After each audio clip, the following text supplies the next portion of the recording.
Trinetra Churu update में आपका स्वागत है। चूरू व रतनगढ़ क्षेत्र में बारिश का दौर आज लगातार तीसरे दिन भी जारी रहा। आज सुबह से ही क्षेत्र में रुक रुक कर रिमझिम बारिश का दौर जारी रहा तथा शाम 4 बजे तक तेज बारिश का दौर शुरू हुआ। इस दौरान क्षेत्र में 11 mm बारिश दर्ज की गई।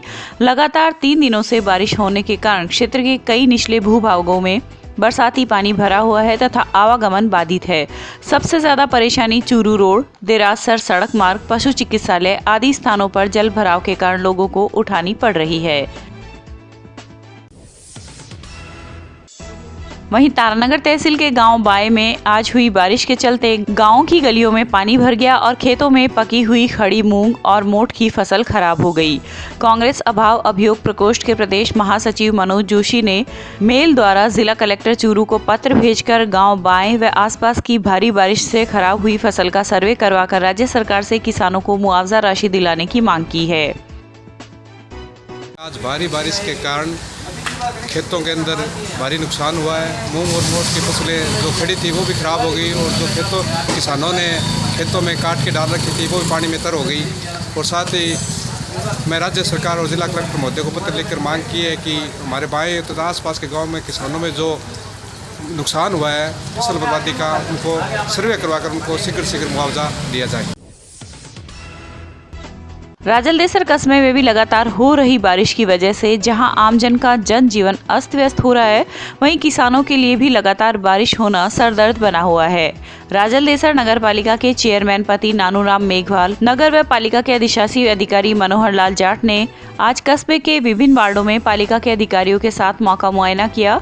वहीं कस्बे के वार्ड नंबर 9 में भारतीय जनता पार्टी के प्रतिपक्ष नेता दीनदयाल स्वामी के नेतृत्व में भाजपा नगर अध्यक्ष पवन बोथरा, पार्षद पवन प्रजापत, पार्षद शीतल प्रकाश आदि नेताओं ने मेहंदीपुर बालाजी मार्ग पर बरसाती पानी की निकासी को लेकर जायजा लिया तथा नगर पालिका परिसर में अधिशासी अधिकारी को अवगत करवाया।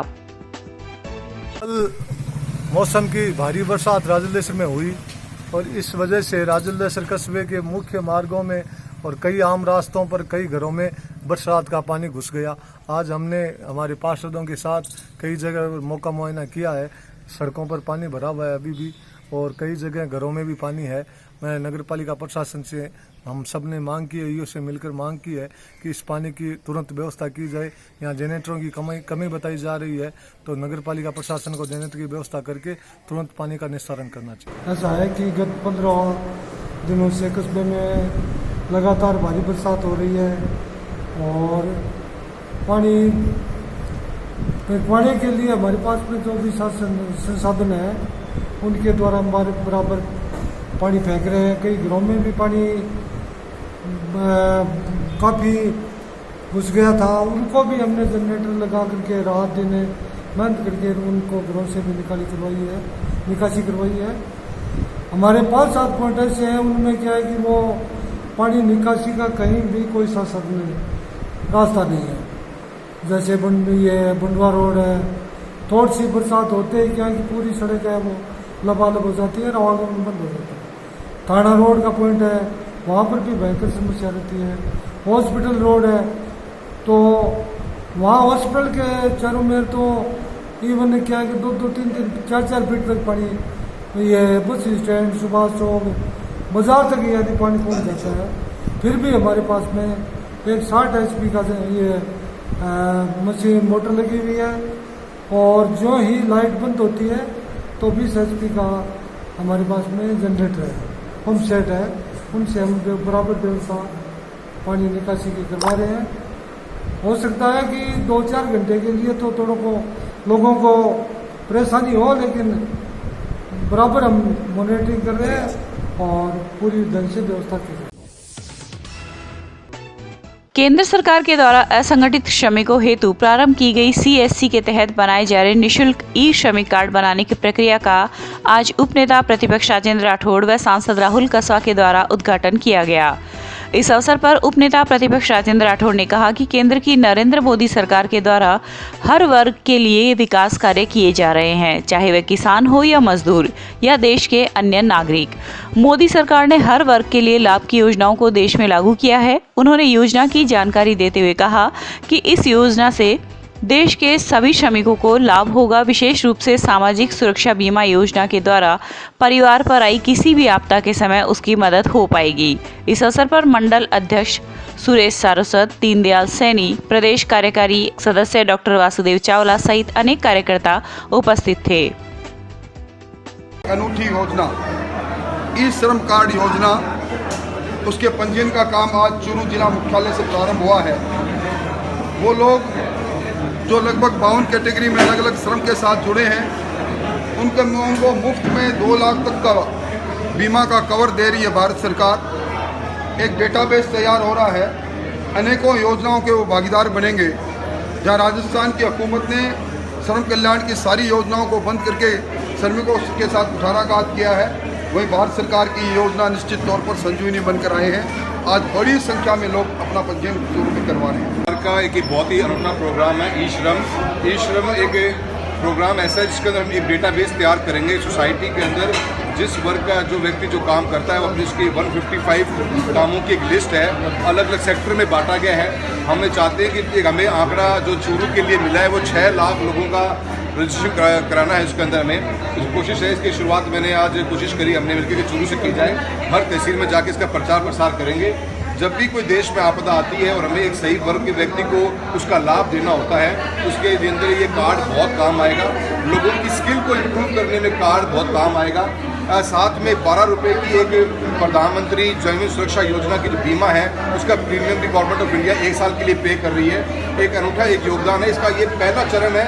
मैं उम्मीद करता हूँ आने वाले चरण में टेक्नोलॉजी के युग के अंदर अगर ये डेटाबेस तैयार हो गया तो घर बैठे हुए व्यक्ति को अपने घर से ही कोई न कोई भी अगर प्रोग्राम चाहिए, मुझे कारपेंटर चाहिए, एक प्लम्बर चाहिए, मुझे एक मिस्त्री चाहिए, तो इस ऐप के मार्फत से, इस प्रोग्राम के मार्फत से भी हमें वो फायदा मिल सकते हैं। चूरू स्थित विधायक निवास पर अल्पसंख्यक मोर्चा के जिलाध्यक्ष अख्तर खान के नेतृत्व में आज अल्पसंख्यक जिला कार्यकारिणी का उपनेता प्रतिपक्ष राजेंद्र राठौड़ ने माल्यार्पण व पार्टी का दुपट्टा पहनाकर स्वागत किया। राठौड़ ने कहा कि कांग्रेस ने आज तक मुस्लिम समाज को अपना वोट बैंक समझकर इस्तेमाल किया है। आज कार्यकर्ताओं ने भाजपा का दामन थामकर अल्पसंख्यक मोर्चा को मजबूत करने का जो कार्य किया है वह पार्टी को और भी मजबूत बनाता है। इस अवसर पर पूर्व जिला प्रमुख हरलाल सहारण, पंचायत समिति सदस्य विक्रम कोटवाल, पूर्व जिलाध्यक्ष वासुदेव चावला आदि ने भी अपने विचार व्यक्त किए। के साथ हो, मेरे पास शब्द नहीं कौन से शब्दों से मैं आपको मुबारकबाद दूं। कांग्रेस ने अब तक आप लोगों को वोट बैंक के रूप में इस्तेमाल किया। आज मेरी राजनीति को यहां वर्षों वर्ष बीत गए। किसी बात से नाइतफाकी किसी से हो सकती है, पर मजहब और धर्म के नाम पर आज तक नाइंसाफी या विकास के काम में बंदरबाट करने का लक्ष्य कभी रहा नहीं। ये मैं नहीं कह रहा, वर्षों पुराने इतिहास में वो काम, वो बातें जो कही गई, आज भी आप मोहल्लों में चले जाओ, सबसे ज्यादा विकास का काम मिलेगा उस वक्त मिलेगा जिस वक्त यहाँ भारतीय जनता पार्टी की सरकार रही। और मैं तो आपको इतना विश्वास दिलाना चाहता हूं कि आदमी काम क्या पारा होना चाहिए, चाम का नहीं।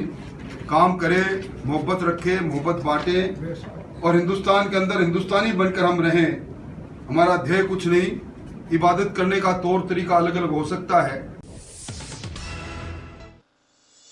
26 सितंबर को होने वाली रीट परीक्षा से पूर्व जिला कलेक्टर के निर्देश पर आज चिकित्सा विभाग की खाद्य सुरक्षा टीम ने बस स्टैंड व रेलवे स्टेशन के बाहर की दुकानों, होटल व रेस्टोरेंट का निरीक्षण कर अवधि पार खाद्य सामग्री नहीं बेचने तथा शुद्ध व ताजा खाद्य सामग्री बेचने के लिए पाबंद किया। CMHO डॉक्टर मनोज शर्मा ने बताया कि रीट परीक्षा से पूर्व जिले में ताजा व शुद्ध खाद्य सामग्री के लिए अभियान चलाया गया है, जिसके अंतर्गत खाद्य सुरक्षा टीम ने शहर के बस स्टैंड व रेलवे स्टेशन स्थित दुकानों का निरीक्षण किया। इस दौरान खाद्य सुरक्षा अधिकारी फूल सिंह बाजिया भी मौजूद रहे। अभी रीट की परीक्षा हो रही है तो बहुत से विद्यार्थी हैं जो बाहर से आएंगे, खाने में कहीं पे भी कोई मिलावट वगैरह ना पाए, लोगों में इस बाबत जागरूकता रहे, जो दुकानदार हैं इस तरह की कोई गलती ना करें कि किसी भी विद्यार्थी को कोई परेशानी हो। इसको चलते हुए एक जो अपनी आज की जो कार्रवाई है वो की गई है और इन फ्यूचर जो अन्य अपने तहसील हेडक्वार्टर्स हैं उनमें भी ये कार्रवाई की जाएगी। ये तो जो भी अपने सैंपल्स लेते हैं उनको जांच के लिए भेजते हैं। जांच के बाद ही अपने को ये कह सकते हैं कि उसमें कुछ कमी है या वो मानक अपनी जो भी समान मानक है उसका तो जांच उपरांत ही अपन बता सकते हैं। चूरू के सुभाष चौक पर आज वार्ड वासियों ने गंदे पानी की निकासी के लिए धरना प्रदर्शन कर नगर परिषद प्रशासन के खिलाफ आक्रोश जताया, जिसमें सुभाष चौक के व्यापारी और नागरिक सम्मिलित हुए। नगर परिषद आयुक्त अभिलाषा सिंह मौके पर पहुंची, लेकिन स्थायी समाधान की बात के चलते वार्ता असफल रही। वहीं वार्डवासियों ने समस्या का निदान नहीं होने तक धरना जारी रखने का निर्णय लिया है। इस मौके पर रमाकांत शर्मा, महेंद्र चौबे, दिनेश शर्मा आदि मौजूद रहे। आयुक्त ने ये आश्वासन दिया कि कल शाम तक मैं सारे की व्यवस्था कर दूंगी, लेकिन हमने उन्हें ये कहा कि सुबह 10 बजे तक ये कर दो, नहीं तो जितने भी रास्ते सुभाष चौक के हैं पैदल आदमियों को भी बंद कर देंगे। तब तक धरना जारी रहेगा? धरना जारी रहेगा, पैदल को भी नहीं निकलने देंगे। आज तो पैदल जा रहे थे। आपका नाम? रमाकांत शर्मा। घांगू ग्राम पंचायत में आज ग्राम सभा का आयोजन किया गया। इस मौके पर सरपंच विमला देवी दर्जी ने ग्रामवासियों को सरकार की कल्याणकारी योजनाओं की जानकारी दी। सरपंच विमला देवी दर्जी ने बताया कि पंचायत मुख्यालय पर आगामी 18 अक्टूबर को प्रशासन गांवों के संग अभियान के अंतर्गत शिविर का आयोजन होगा। इस अवसर पर जीएसएस के पूर्व अध्यक्ष परमेश्वर लाल दर्जी, समाज सेवी महावीर नेहरा, कनिष्ठ लिपिक सत्यप्रकाश मीणा आदि मौजूद थे। आज गांव ग्राम पंचायत की ग्राम सभा है। इसमें प्रशासन गांव के संग कैंप के लिए संपूर्ण ग्राम पंचायत में जितने भी प्रशासन गांव के संग में कैंप होंगे उनके प्रचार प्रसार के लिए सभी ग्रामीणों को अवगत करवाना और उनसे जो भी काम है उनके आवेदन और उनकी प्रक्रिया लेना, आवेदन पत्र लेना, उनका निस्तारण कैंपों में करवाना, यही प्राथमिकता है आज की ग्राम सभा की। चूरू कलेक्ट्रेट में राज्यपाल के नाम जिला कलेक्टर को ज्ञापन सौंपते हुए भाजयुमो के जिला अध्यक्ष मदन गोपाल बालान ने बताया कि राजस्थान सरकार द्वारा हाल ही में बाल विवाह का रजिस्ट्रेशन करने संबंधित बिल पारित करवाकर नया कानून लागू किया गया है, जिसके तहत अब राजस्थान में बाल विवाह को रजिस्ट्रेशन कर मान्यता प्रदान की जाएगी। बाल विवाह एक अभिशाप है जिसमें विशेषकर बच्चियों के अधिकारों का हनन किया जाता है, जिसकी रोकथाम के लिए समय समय पर सरकार ने बाल विवाह निषेध कानून लागू कर बाल विवाह रोकने के लिए कठोर नियम लागू किए हैं। लेकिन अब राजस्थान सरकार बाल विवाह पंजीकरण लागू कर पूर्व में किए गए सभी नियमों को शून्य साबित कर रही है और इस कानून से बाल विवाह रोकने के स्थान पर उनको बढ़ावा देने का काम कर रही है। इसलिए कानून को शीघ्र ही निरस्त करने की मांग की गई है। इस मौके पर लखेंद्र सिंह दांदू, मनोज शोपुरा, कमल रक्षक आदि मौजूद थे। प्रदेश की गहलोत सरकार ने हाल ही के बीते दिनों में काला कानून पास किया है, जिसमें बाल विवाह पंजीकरण अधिनियम को मान्यता प्रदान की जा रही है, जिसको पूरा समाज आज के युग में एक अभिशाप मानता है। लेकिन प्रदेश की गहलोत सरकार बाल विवाह पंजीकरण को मान्यता प्रदान करने को लेकर जो बाल बच्चे हैं उनके ऊपर एक कुठाराघात करने का कुंठित कार्य कर रही है, जिसके विरोध में आज युवा मोर्चा के कार्यकर्ताओं ने महामहिम राज्यपाल के नाम ज्ञापन देकर प्रदर्शन कर विरोध व्यक्त करके कलेक्टर महोदय को अवगत कराया कि इस कानून को जल्दी वापस लिया जाए, अन्यथा युवा मोर्चा उग्र आंदोलन करेगा और सड़कों पर उतरकर प्रदर्शन करके इस कानून को वापस लेने का अपना विरोध जताएगा। अखिल भारतीय तकनीकी शिक्षा परिषद के दिशा निर्देश पर आयोजित कार्यक्रम आज़ादी का अमृत महोत्सव के अंतर्गत आज रतनगढ़ की राजस्थान पॉलिटेक्निक कॉलेज में पौधरोपण किया गया। सामाजिक कार्यकर्ता वेद प्रकाश पवार के मुख्य आतिथ्य में हुए कार्यक्रम की अध्यक्षता तेजकरण वाल्मीकि ने की। इस दौरान पवार ने कहा कि हर व्यक्ति को अपने जीवन में एक पौधा लगाकर उसकी सार संभाल करनी चाहिए। इस अवसर पर हनुमान खोत, सरिता पड़िहार, प्राचार्य JB भाटी सहित कई लोग उपस्थित थे। चूरू के आसेरी गेस्ट हाउस में आज आर्यंस बॉडी लाइन द्वारा मिस्टर राष्ट्रीय बॉडी बिल्डिंग प्रतियोगिता का आयोजन किया गया। प्रतियोगिता में राजस्थान बॉडी बिल्डिंग के अध्यक्ष मुकेश प्रजापत ने बताया कि राजस्थान के बॉडी बिल्डिंग के सचिव शिवराम थापा व कोषाध्यक्ष रूपचंद्र कच्छावा के निर्णय पर हिमांशु जसवानी को पुरुष वर्ग में फिजिक्स चैंपियन चुना गया। वहीं महिला वर्ग में स्नेहा शर्मा व सीता देवी को वुमेन फिगर चुना गया तथा लोकेश शर्मा को बॉडी बिल्डिंग ओवरऑल चैंपियन चुना गया। इस अवसर पर वासुदेव चावला, कौमी काजियान के सदर संजय भाटी, इमरान खान आदि उपस्थित थे।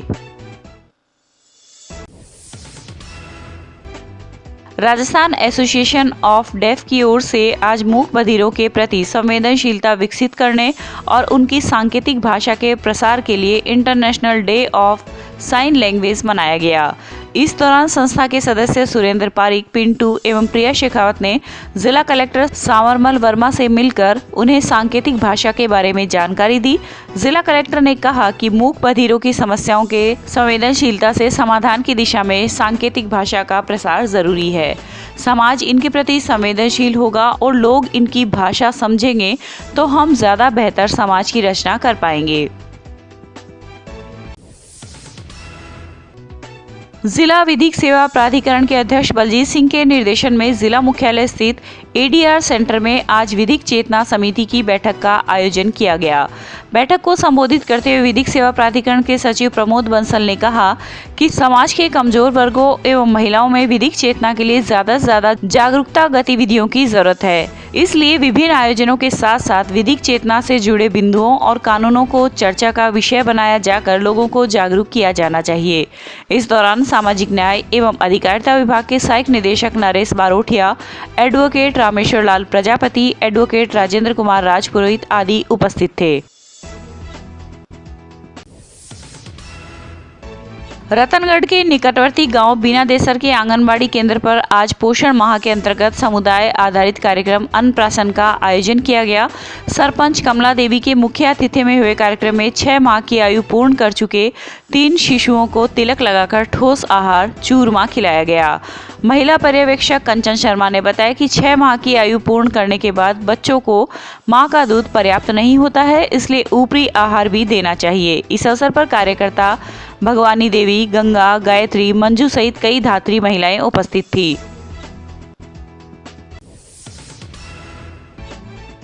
सरदारशहर नगरपालिका के नेता प्रतिपक्ष राकेश टाक के नेतृत्व में आज भाजपा पार्षदों ने अधिशासी अधिकारी को ज्ञापन सौंपकर खसरा नंबर 10 से अतिक्रमण हटाने की मांग की। उन्होंने लिखा कि खसरा नंबर 10 की 100 बीघा भूमि पर लोगों ने कच्चे व पक्के मकान बनाकर अतिक्रमण कर लिया है। इस भूमि को शीघ्र अतिक्रमण से मुक्त किया जाए। इस अवसर पर मदन ओझा, पार्षद शोभाकांत स्वामी, राकेश जगरवाल आदि पार्षद उपस्थित थे। ये 10 नंबर खसरा के अंदर है, जो कुछ भूमाफिया है और राजनीतिक सह के चलते वहाँ पे कब्जे करवाए जा रहे हैं। उसके एवज में हमने यो साहब से बात की है कि कब्जे आप हटाओ और सारे कब्जे हटाओ। वहाँ पे कुछ पक्के निर्माण भी हो रखे हैं, तो उनको देखते हुए भेदभाव न करते हुए सारे कब्जे वहाँ से हटाए जाए। इसके एवज में हमने ज्ञापन दिया है यो साहब को। नगरपालिका की बेस कीमती 550 बीघा भूमि जो गड़गीचा रोड से प्रारंभ होकर हनुमानगढ़ रोड मुख्य मार्ग तक टच होती है, उस भूमि पर कॉलोनी डेवलप करने के लिए प्राइवेट पार्टनरशिप फर्म के साथ नगरपालिका ने अनुबंध किया था। लगभग 550 बीघा भूमि पर एक कॉलोनी डेवलप होनी थी, लेकिन उस भूमि में कुछ समय तक स्टे रहा। आज उसमें स्टे भी वैकेंट हो गया है, लेकिन उस भूमि पर 100 बीघा से अधिक की भूमि पर अतिक्रमण हो चुके हैं। अतिक्रमण आगे से आगे इकरारनामों के आधार पर बेचे जा रहे हैं, और जो वहाँ पे स्थानीय सत्ता पक्ष के जो जनप्रतिनिधि हैं उनकी शह पर ये पूरा खेल खेला जा रहा है। एक कम्युनिटी विशेष के खास तौर से लगभग 80% कब्जे वहाँ पे मुस्लिम समुदाय के हैं, और ये एक प्रकार का ज़मीन जिहाद है। क्योंकि नगरपालिका पूरे शहर में और बाज़ार में, शहर के आउटर जो एरियाज़ है उनमें यदि किसी व्यापारी ने 1 फीट भी पेड़ी बना रखी है अपनी दुकान के आगे, तो उसको भी तोड़ने के लिए नगरपालिका जैसी भी लेके चली जाती है। लेकिन वहाँ पे 100 बीघा से अधिक भूमि पर अतिक्रमण हो रहा है, लेकिन नगरपालिका बार बार अवगत करवाने के बाद में भी आंखें मूंद कर बैठा है। नंबर खसरे में जो नगरपालिका के नाम से दर्ज है उसमें कुछ अतिक्रमण की शिकायतें मिली थी। उसके फलस्वरूप हमने एक टीम गठन की थी और 22 तारीख को उसको हटाने की योजना थी। चूँकि रीट की परीक्षा है तो इस कारण से हमें पुलिस इमदाद उपलब्ध नहीं हो सकी, लेकिन हम वहाँ पे अनाउंसमेंट करवा रहे हैं, और जिससे कि अतिक्रमण और बढ़े नहीं, और अतिक्रमण को हम डेफिनेटली रीट की परीक्षा के बाद हटाएंगे। जिला मुख्यालय स्थित पंचायत समिति में the Churu central cooperative bank limited की 61वीं वार्षिक साधारण आम सभा बैंक के अध्यक्ष पूर्णाराम गिल की अध्यक्षता में वीडियो कॉन्फ्रेंस के माध्यम से समस्त पंचायत समिति वीसी केंद्रों पर वर्चुअल मोड पर आयोजित की गई, जिसमें जिले भर की ग्राम सेवा सहकारी समितियों, क्रय विक्रय सहकारी समितियों, उपभोक्ता होलसेल भंडार एवं अन्य समितियों सहित कुल 143 अध्यक्षों ने भाग लिया। सर्वप्रथम बैंक के अध्यक्ष गिल एवं प्रबंध निदेशक मदनलाल शर्मा ने वीसी केंद्रों पर आम सभा में सभी सम्मानित सदस्यों का अभिनंदन किया। वहीं गिल ने बैंक के संचालन में ग्राम सेवा सहकारी समितियों के योगदान की सराहना की एवं भविष्य में सहयोग बनाए रखने की अपील की। सरदार शहर के वार्ड नंबर 3 सिवानी बास में आज हुई बारिश से एक मकान का हिस्सा गिर गया। गनीमत यह रही कि हादसे में किसी भी प्रकार की कोई जनहानि नहीं हुई। सूत्रों के अनुसार गोवर्धन आचार्य के मकान में उनके बड़े भाई ओम प्रकाश का परिवार रहता है। बारिश के दौरान वे अन्य कमरे में थे। अचानक जोरदार आवाज आई तो आसपास के लोगों ने बाहर जाकर देखा तो मकान गिरा हुआ था। रतनगढ़ के वार्ड संख्या 42 निवासी 25 वर्षीय युवक ने बुधवार की रात अपने ही घर में फांसी का फंदा लगाकर खुदकुशी कर ली। परिजन युवक को राजकीय अस्पताल लेकर आए, जहां पर डॉक्टरों ने उसे मृत घोषित कर दिया। पार्षद पुरुषोत्तम इंदौरिया ने बताया कि वार्ड संख्या 42 निवासी हंसराज मेघवाल ने अपने ही घर में बने कमरे में फांसी का फंदा लगाकर खुदकुशी कर ली। जब कमरे में मृतक की पत्नी पहुंची तो घटना का पता चला।